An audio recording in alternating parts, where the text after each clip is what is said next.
রোডে অনেক গাড়ি চলছে। তো টুনি বলে, হ্যাঁ গো, এত গাড়ি চলছে, আমরা কি করে এখানে পার হবো রাস্তা? টোনা আর টুনি কোনো রকমের রাস্তা পার হয়ে একটা রেস্টুরেন্টে দাঁড়ালো। রেস্টুরেন্টে গিয়ে দেখে টোনা আর টুনি কি সুন্দর নাচছে নায়ক নায়িকারা। এবার তো এখানে ডান্স শেষ হয়ে গেলো, চলো আমরা ভালো মন্দ হোটেলে গিয়ে খাই। ভালো মন্দ খেতে গেল টুনি আর টুনা। ভালো মন্দ খাওয়া হয়ে গেল টুনি টুনা। তো টুনি বলে, চলো এবারে আমরা বাড়ি ফিরে যাই। ওরা দুজনে মিলে আবার বাড়ি চলে গেল।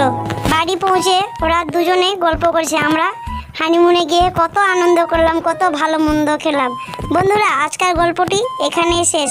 গল্পটি যদি ভালো লাগে লাইক করবেন, শেয়ার করবেন আর সাবস্ক্রাইব করবেন। তো দেখা হচ্ছে আরেকটি নতুন গল্পের সাথে।